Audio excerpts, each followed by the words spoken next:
जब सम्राट अशोक की आयु महज 18 वर्ष थी, तब उन्हें उनके पिता राजा बिंदुसार ने उज्जैन का प्रतिनिधि नियुक्त किया और वहां की शासन व्यवस्था देखने के लिए भेजा। उज्जैन और पाटलिपुत्र के बीच में विदिशा शहर पड़ता है।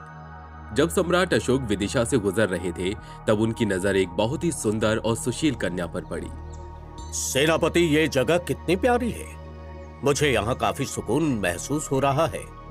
क्यों ना हम थोड़ी देर यहाँ पर रुककर आराम कर लेते हैं? जी राजकुमार। वैसे इस जगह का नाम क्या है? महाराज, इस जगह का नाम विदिशा है। कुछ हलचल महसूस हुई? हाँ, सामने से कुछ लोग इसी ओर आ रहे हैं। सतर्क रहिए महाराज। अशोक ने अपनी तलवार बाहर निकाल ली। उसे लगा कि कोई शत्रु आ रहा है। सामने से कोई और नहीं, कुछ लड़कियां चली आ रही थीं, जिनमें से एक लड़की को देख करके अशोक मानो सब कुछ भुला बैठे थे। मौर्य साम्राज्य के चक्रवर्ती सम्राट अशोक ने युद्ध मैदान में बड़े बड़े प्रतापी राजाओं को धूल चटाई, लेकिन विदिशा की एक सुंदर बाला पर दिल हार गए। अशोक और वो कन्या दोनों ही एक दूसरे को देखते चले जा रहे थे। देवी, चलो जल्दी चलो। हाँ। यहाँ देवी और अशोक एक दूसरे की आंखों में खो चुके थे। ओरी सखी, देख रही हो अपनी देवी को कैसे उस राजकुमार को घूरे जा रही थी? हाँ, पहली नजर का प्यार कह लो। चुप रहो तुम सब। ये पता तो चले कौन है ये लड़का, और ऐसे किसी को राजकुमार मत कहो।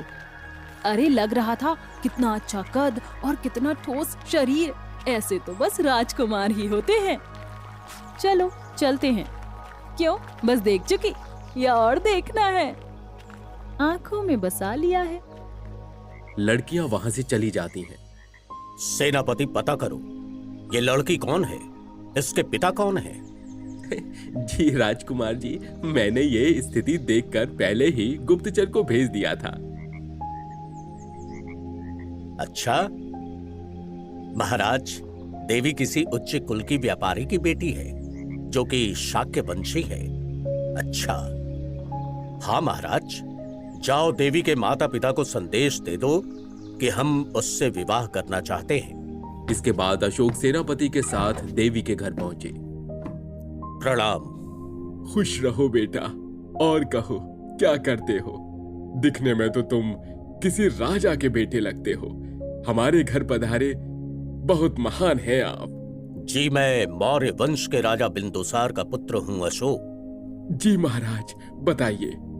दरअसल बात यूं है कि मैं आपकी पुत्री से प्रेम करता हूँ और उससे विवाह करना चाहता हूँ। जी, ये तो हमारे सौभाग्य है कि हमारा रिश्ता एक राजघराने से होने जा रहा है। अशोक ने उनके माता पिता से बात की तो उनके माता पिता ने हाँ तो कर दिया, लेकिन देवी ने शादी करने के पहले कुछ शर्तें रख दी। मैं शादी करने के लिए तैयार हूँ, लेकिन आजीवन विदिशा में ही रहूंगी। ठीक है देवी। कहते हैं सच्चा प्यार करने वाले कुछ भी कर गुजरते हैं। उन्हें अपने प्रेम की प्राप्ति के लिए हर तरह की शर्तें मंजूर होती हैं। सम्राट अशोक ने भी ऐसा ही किया और अपनी प्रेमिका की खातिर उसकी इस शर्त को मान लिया। सम्राट अशोक की प्रेमिका अब उसकी पत्नी बन गई। इस तरह पहली नजर में ही प्रेम कर बैठे सम्राट अशोक की प्रेम कहानी परवान चढ़ी। अशोक और देवी का विवाह हो गया और इसके बाद अशोक उज्जैन का विद्रोह शांत कराने के लिए आगे बढ़े। अशोक ने अपनी सूझबूझ से उज्जैन के विद्रोह को शांत किया। उसने व्यूह रचना करके सभी को अपनी ओर कर लिया। अशोक ने वहां की शासन की डोर संभाल ली। सेनापति, अपने दूत को भेजकर पाटलिपुत्र में यह सूचना पहुंचा दो कि हमें यहां पर सफलता मिल गई है और अब चिंता का कोई विषय नहीं बचा है। जी राजकुमार, मैं अभी अपने दूत को वहां भेजता हूँ। सेनापति द्वारा भेजा गया दूत पाटलिपुत्र पहुंचता है। महाराज, एक शुभ समाचार है। कहो, क्या समाचार है? महाराज, राजकुमार अशोक विद्रोह को दबाने में सफल रहे। अब उज्जैन की स्थिति बिल्कुल सही है। चिंता की कोई बात नहीं है। यह तो वाकई खुशी की बात है। बिंदुसार भले ही अशोक के बल को और सूझबूझ को नकार दे, लेकिन वो खुद भी ये जानते थे कि अशोक में यह काबिलियत है कि वो राजा बन सकता है। लेकिन कहीं ना कहीं बिंदुसार को लगता था कि अशोक सबसे छोटा है, तो कहीं वो राजगद्दी के लिए अपने सारे भाइयों को मार न दे। उज्जैन का मसला हल करने के पश्चात अशोक अपनी पत्नी देवी के पास विदिशा वापस पहुंचा, क्योंकि विवाह के बाद से वो उसे बिल्कुल भी समय नहीं दे पाया था, तो वो तुरंत ही वहां चला गया। देवी, मुझे माफ करना। विवाह के बाद मैं तुम्हें बिल्कुल भी समय नहीं दे पा रहा हूं, लेकिन अब मैं वापस आ गया हूं। अब तो तुम खुश हो ना? हाँ। एक तो मैं वापस आ गया हूं, और दूसरा ये कि मैंने उज्जैन का मसला सुलझा दिया है। और फिर भी क्यों तुम मुझे खुश नहीं लग रही? देवी कुछ देर चुप रही, फिर अशोक ने कहा, जानती हो देवी, एक बार मैंने तक्षशिला का विद्रोह शांत किया था तो पूरे पाटलिपुत्र में लोग मेरी जय जयकार कर रहे थे। इस बार तो पिताजी भी बहुत खुश हुए होंगे और पूरे पाटलिपुत्र में मेरा नाम गूंज रहा होगा। हाँ, वैसे आप सही कह रहे हैं। विद्रोह तो शांत हो गया है, लेकिन आपने ये ध्यान दिया कि कितना रक्तपात हो गया है? क्या आपने उस बारे में सोचा? देवी, भले ही तुम राज परिवार से नहीं हो, लेकिन इतना तो तुम्हें पता भी है ना कि ये सब शासन व्यवस्था का ही एक हिस्सा है और हमें ही करना ही पड़ता है। फिर भी विद्रोहियों को दबाने के लिए थोड़ा सख्त बनना पड़ता है, और तुम तो एक क्षत्रिय की पत्नी हो। तुम ऐसे दुखी हो जाओगी तो हम कैसे राज्य संभालेंगे? आपके हाथ खून से सने हुए हैं और मुझे रक्तपात से नफरत है। आर्य, नफरत है। अच्छा, तुम्हें युद्ध से घृणा है, तो क्या योद्धा से भी घृणा हो गई? जिस योद्धा के हाथ खून से रंगे हों, वो भी निर्दोष लोगों के खून से, मुझे तो उस युद्ध से भी घृणा है। देवी, मुझे समझ नहीं आ रहा है कि मैं तुम्हें क्या बोलूं, और मुझे बहुत क्रोध भी आ रहा है।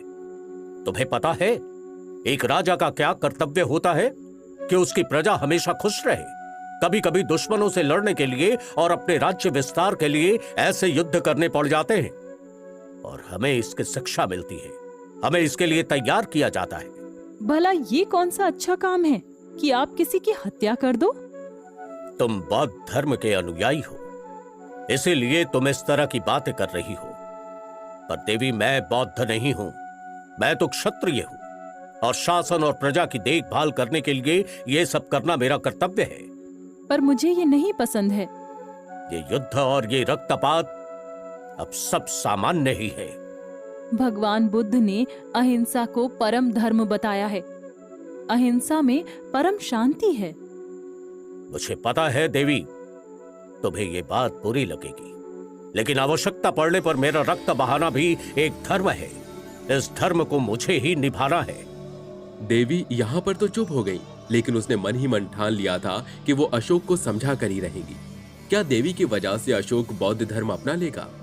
देवी ने अशोक को अहिंसा के महत्व के बारे में समझाने का प्रयास किया, लेकिन अशोक अपनी बात पर अडिग रहे, क्योंकि अशोक जैसे प्रतापी योद्धा के लिए युद्ध की राह छोड़कर अहिंसक होना असंभव सी बात थी। लेकिन एक बात यह भी थी कि उस समय की राजनीति युद्ध के बिना संभव नहीं थी, और मगध का तो ये इतिहास ही रहा था कि राजगद्दी के लिए रक्त बहाया गया था। ऐसे में अशोक भी उससे अछूता कैसे रह सकता था? इसी प्रकार अशोक और देवी का जीवन आगे बढ़ता रहा। अशोक अपनी युद्ध नीति से पीछे नहीं हटा, और देवी भी बौद्ध धर्म के सिद्धांतों का पालन करती रही। धीरे धीरे समय बीतता गया और दोनों का जीवन आगे बढ़ता रहा। दोनों के बीच धर्म को लेकर अनबन तो थी, लेकिन प्यार भी कम नहीं था। वक्त बीत गया और देवी ने एक पुत्र को जन्म दिया। मुबारक हो राजकुमार, आपको एक पुत्र हुआ है। क्या पुत्र? ये तो बहुत बड़ी खुशखबरी है। दासी, देवी से कहो मैं उनसे मिलना चाहता हूँ। रानी देवी, राजकुमार अशोक आपसे मिलना चाहते हैं। क्या उनको आपने ये सूचना दी कि वो पिता बन गए हैं? हाँ, क्यों नहीं, तभी तो वो आपसे और अपने पुत्र से मिलने को इतने उत्सुक हैं। महाराज से कह दो, उनका पुत्र और मैं दोनों ही उनका इंतजार कर रहे हैं। जी रानी। अशोक रानी से मिलने उसके कक्ष में आता है। अशोक की प्रसन्नता की तो मानो सीमा ही नहीं थी। इस अवसर पर अशोक ने पूरे नगर में उत्सव की घोषणा की।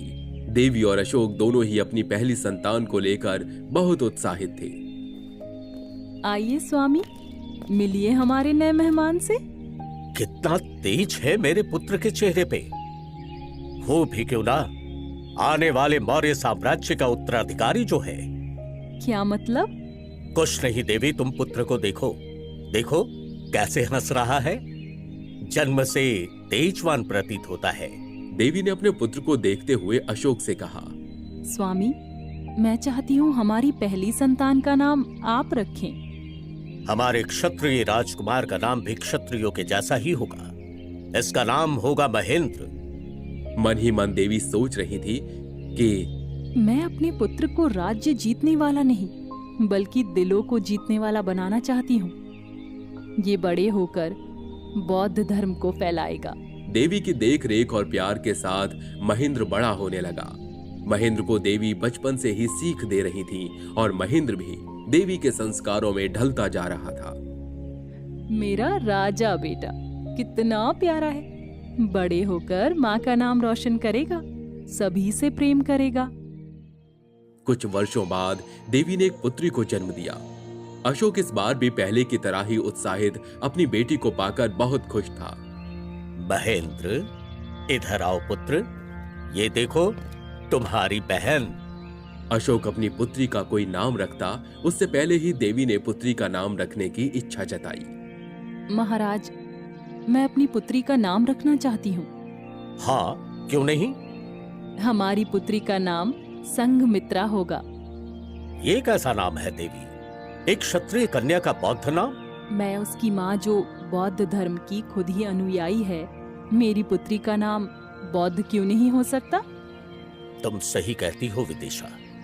सिर्फ अपने धर्म का ही नहीं, बल्कि दूसरे धर्म का सम्मान करना भी बहुत आवश्यक है। हमारी पुत्री का नाम संघमित्रा ही होगा। महेंद्र और संघमित्रा समय के साथ बड़े हो रहे थे और उनकी माँ दोनों को ही अहिंसा की शिक्षा दे रही थी।